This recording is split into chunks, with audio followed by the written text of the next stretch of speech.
Good evening, I'm Dennis Ward, and this is Face to Face.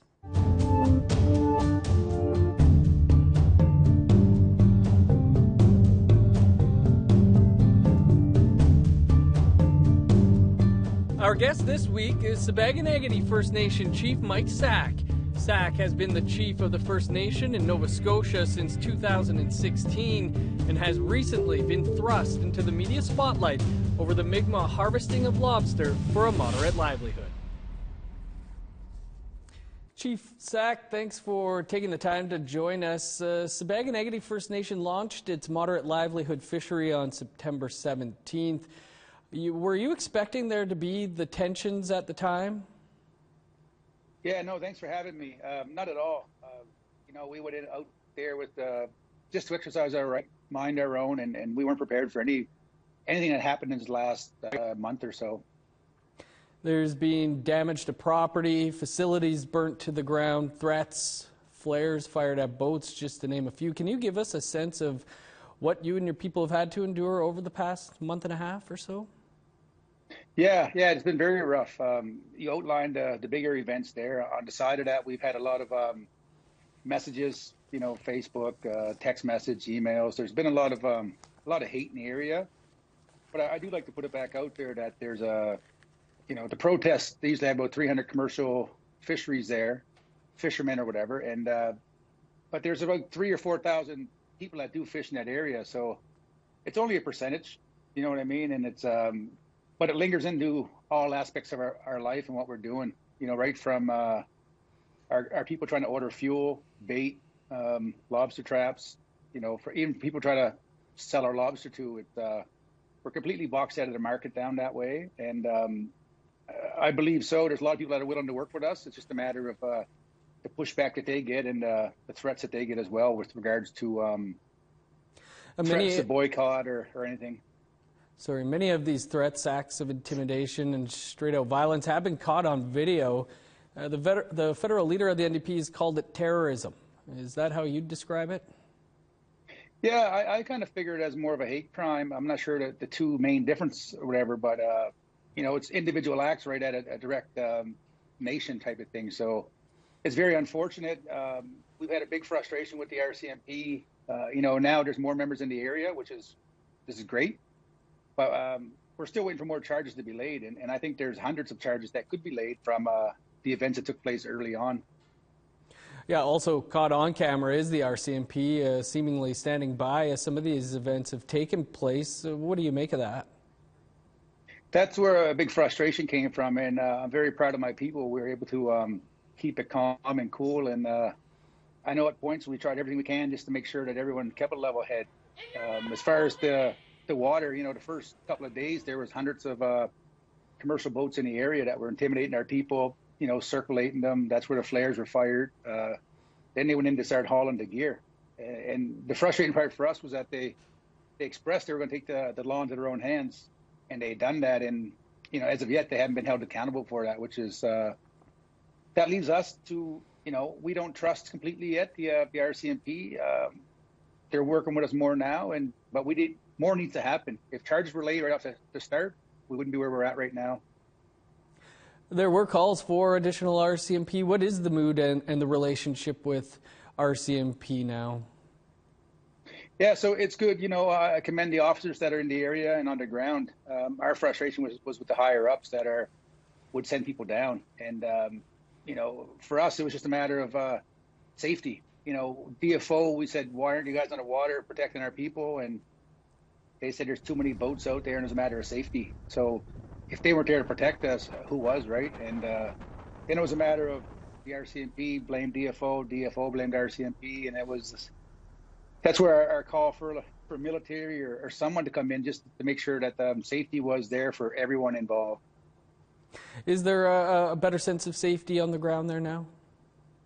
Yeah, and I'm not sure if that's because of the court injunction we have, or is that because of the charges that were laid. So none of those commercial fishermen want to have a criminal charge tagged to their name with just when it comes time to refinance their home or their boat or whatever. It's going to interfere with their life. So that's where I was pushing for charges. And but the injunction is a big part too. And unfortunately, we had to do one. We shouldn't have had to, but we took the steps we had to.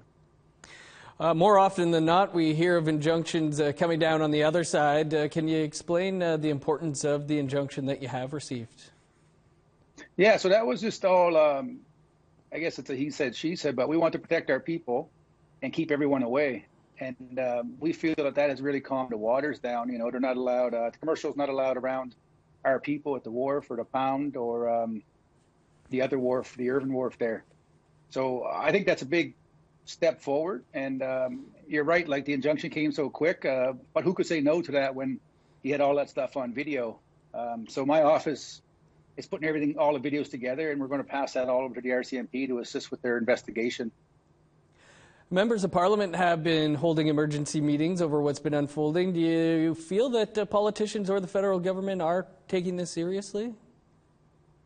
Yeah, they, you know, to call that emergency meeting and stuff, that was that's all positive stuff. But what has come out of it, you know, still not much. That's why we're refocused on pushing our livelihood plan through. You know, they were saying all along that more police were coming, and the commissioner there, you know, went in line say that they were doing a good job. And so I think if she took ownership to what happened earlier on, it would have blew over by now. But to protect their department, that really came up short. I'm not sure what they were thinking on that one. Members of, including the national chief of the AFN and others, have called for the Commissioner Brenda Lucki to step down as the head of the RCMP. Is that something you could get behind?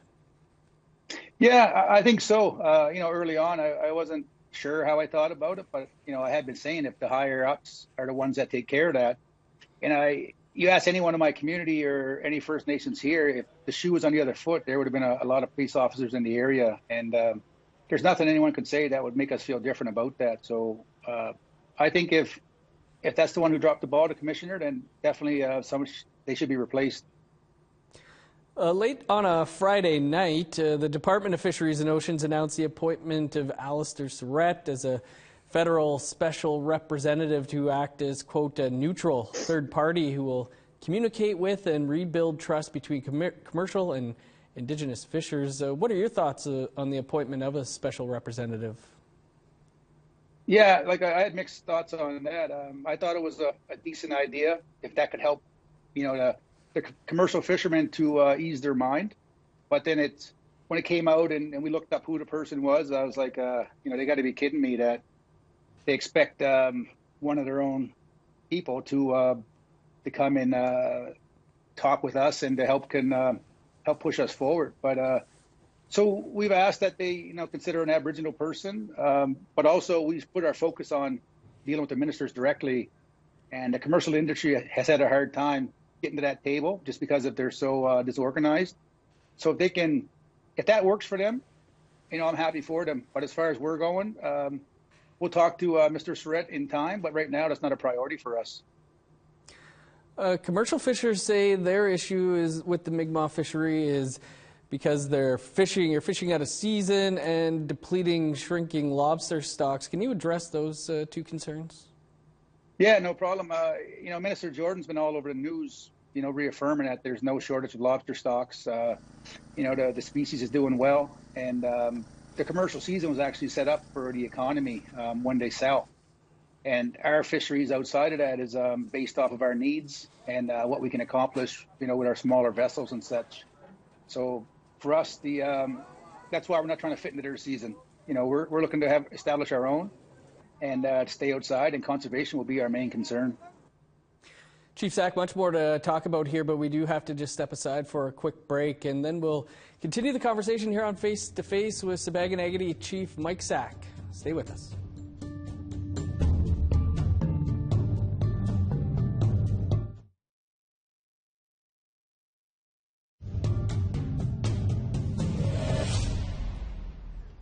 Welcome back to Face to Face. Our guest this week is Sipekne'katik Chief Mike Sack.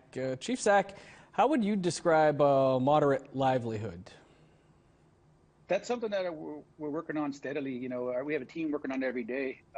For us, it's hard to determine, but we want to determine that ourselves because nobody knows our community better than we do. You know, we could have some houses where there's families within families, 12 to 14 people living in a home. Our community itself needs, close to 400 homes to bring it up to capacity.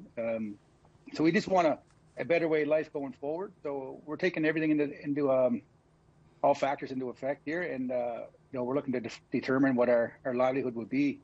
But for us, it's a little bit hard where you have, someone could have a lot of dependents, or looking after a family member that's unable to work, or there's just so many dynamics, and it's going to be hard to determine. So, we're fully committed to doing so, and we're also working with DFO on a joint study for science to help make sure that the lobsters are safe and the stocks stay plentiful, and to help determine that moderate livelihood.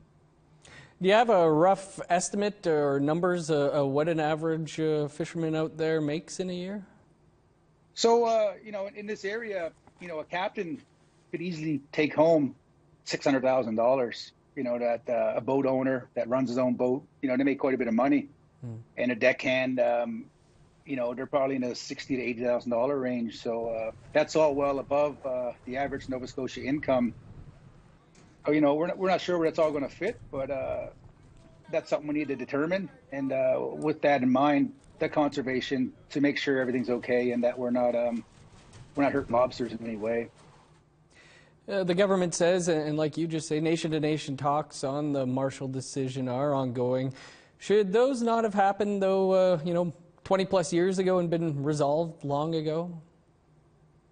Yeah, 100%. That, we shouldn't even be here, and we wouldn't have to be. And I don't even think it should have had to been Marshall decisions. If the treaties were upheld and respected like they were supposed to be, we wouldn't be in this spot now. I'm not sure why we're here today, but our community has took it on, willingly.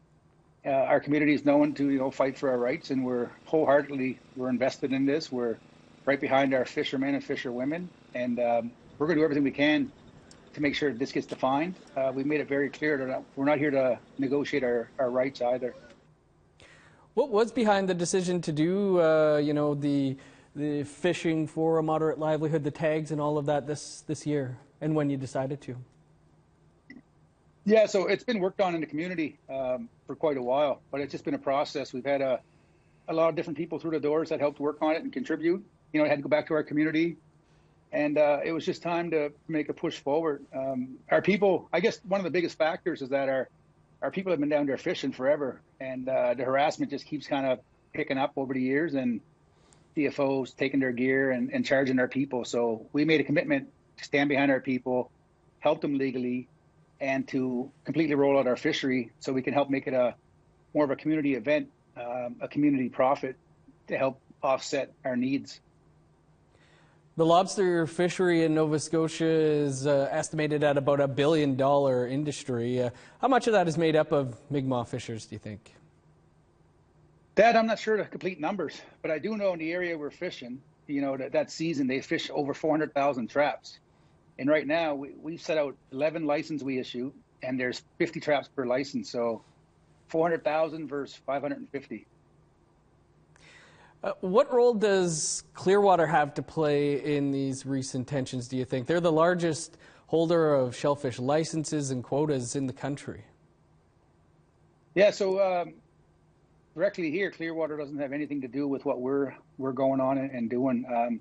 We thought about trying to contact them to sell our lobster to them, but we didn't reach out. And so right now there's a lot of rumblings about, I think it's public knowledge that Clearwater was looking to maybe divide up some of their company or something, but it was in the news that Member 2 First Nation bought a couple of licenses, and that's great for them. And but as far as Clearwater, this is no direct contact with us. We're here just to exercise our right and to establish our own fishery.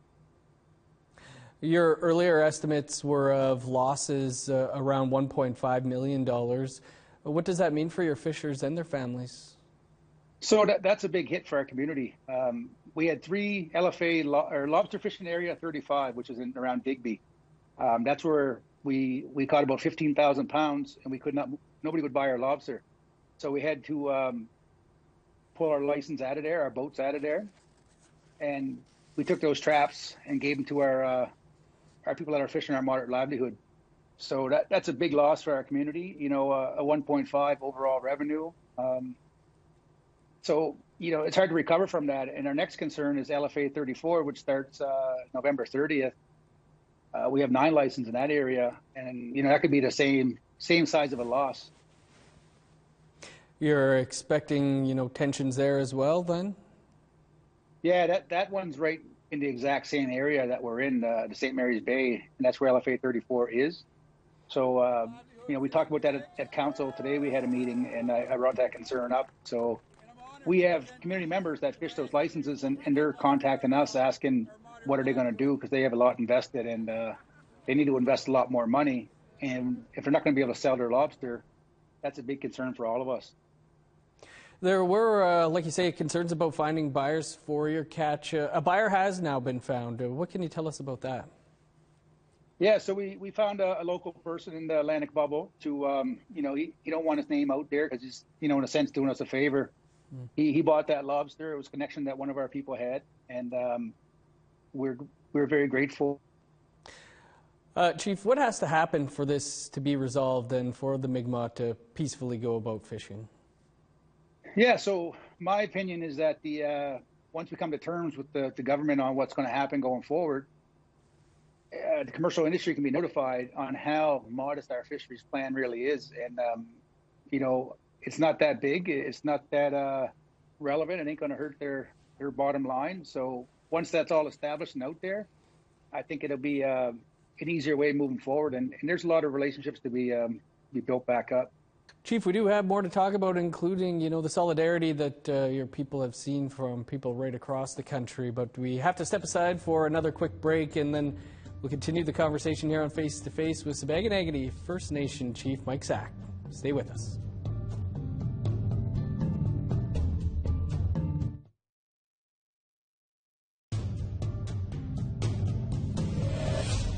Welcome back to Face to Face. Our guest this week is Sipekne'katik Chief Mike Sack. And Chief Sack, there's been, as we said, an outpouring of support for the community from other First Nations, from non-Indigenous people, restaurants pulling their lobster from their menus, rallies across the country. What's that been like for you and your community? Yeah, no, we appreciate that very much. It's been very overwhelming for us, the amount of support that's rolled in from First Nations, from non-Indigenous, all over Canada, even the United States. It's unbelievable the amount of support we received, and we accept that very well, and we couldn't be happier about it. Yeah, I guess was that nice to see, given that you didn't expect there to be the tensions like there were? Are you a little shocked, happily, to see this support from all over? 100%. We didn't expect any of this. We just thought we'd go down, exercise our right, have a little bit of backlash, and kind of, we thought our big fight was going to be with the government about, fighting for that right. And it turned into that's going great for us, the government side of things. Here we are with the commercial industry, and there's been a lot of misrepresentation out there of what we're actually doing, and a lot of misguided people. So that's unfortunate. But, the local restaurants putting lobster off their menu, we're going to take our time and make sure we thank everyone. And we don't want to miss anyone as well. But we appreciate all of that and all of the support. And the media has been great as well. We've been keeping very busy, so couldn't be happier. Chief, you have spoken a lot about misrepresentation, miscommunication. What are some of those things you'd like to address? So, a big part of that is I think some of them are saying we're trying to duplicate the fisheries down there, and that's not the case at all. We have a very modest fishery, but it's just put out there that we're there. We're going to clean the ocean out, fishing will be over for everyone. And there's just people need to take the time to realize what's going on, do a little history before they actually, voice an opinion and try to make it go crazy all over social media. That's a rough one for the times, I guess, but just a matter of we're there exercising our right. We expect the government to uphold that right we have, and we want to coexist. That was in the treaties, so we don't have any problems with anyone down there. On both sides, it could be somebody in our people are not very, very nice or whatever, and it could be the same for them. So those shouldn't reflect on what race you are. You know what I mean? It's 2020. We all need to get along and have peaceful dialogue and just coexist. It is Mikmaw History Month, so maybe a good time to do a little reading on some things. Yeah, and that as well. Like Mikmaw History Month, it's been one for the books. I think it's been kind of crazy for us here, but you know, it's I think enough of that knowledge is not out there. And then there's some racism to come into it, and that's very unfortunate. But you know, even for our kids to see what's going on, that's unfortunate as well. And what kind of message are we sending to them, right? Chief, there are, of course, tensions over moose hunting in Algonquin territory in Manitoba. The harvesting rights of Indigenous peoples seems at risk. Do you see this as all part of a greater issue? Yeah, 100% I do. I think that, you know, if treaties were signed back, you know, we all have different ones across Canada. Why are we back to having to reestablish those or make sure that they're upheld? It should be a given, you know what I mean? So I think as a nation in whole, Canada needs to look at what are we doing here, and they need to be held accountable. And maybe that's something for the United Nations or something that, you know, you can't go back on these deals that people are trying to do. Have you, as the community, considered taking this to the United Nations? We're exploring all avenues, yeah. Like we're taking it on as a broader approach, and we'll take it as far as we have to go, just to make sure that our voice is heard. And you know, I don't want to be fighting this right now, but I'd rather do it than have my kids or grandkids doing it down the road. So if we can get this set, you know, like I said, there shouldn't even have been a Marshall decision. If the treaties were honored, we wouldn't be here. You know, everybody'd be used to it by now. It'd be a much more broader knowledge of it, and life would be easier. Other nations are planning to launch a moderate livelihood fishery. Any advice for them? That there, yeah, we've had a lot. There's a couple that already launched it, and there's some more coming up. I just think they need to take that time, make sure they take it back to their community, see what the exact needs are, and approach that with the community needs in mind. And the biggest concern I have is that in my mind, the government tries to keep us at bay. Chief, what are the next steps for yourselves in the coming days and weeks? So the next step is I spoke to Minister Jordan yesterday on the phone, and tomorrow we have a meeting with her team just to trying to finalize what we have on paper and move forward to it's been a lot of back and forth, but you know, it's been good dialogue, and we had our ups and downs, of course, like any discussions would have, but we want to get that resolved before we go into that 34th season, just so everybody knows kind of where they stand. And we just want to keep pushing, making sure that this is what we need for it to happen, and that we're not going to negotiate our rights, and that, you know, so our people fishing that we are behind them 100%. And our community is going to take leaps and bounds because of this, and it's a long overdue. You know, we have a lot of poverty here, and that's just rough for our people. Well, Chief Sack, like I said, I know you're a busy guy these days, so we do appreciate you taking some time for us, and wish you and the community safety in the days ahead. Yeah, thank you very much for having me, and I'm sure we'll be talking soon. Our thanks to Chief Sack, and that is all the time we have for the show this week. You can catch up on any episodes you may have missed by visiting our website, aptnnews.ca. All of our shows are also available as podcasts. You can find those at aptnnews.ca/face-to-face podcast. Thanks to you all for tuning in. I'm Dennis Ward. Have a great night. We'll see you back here next week.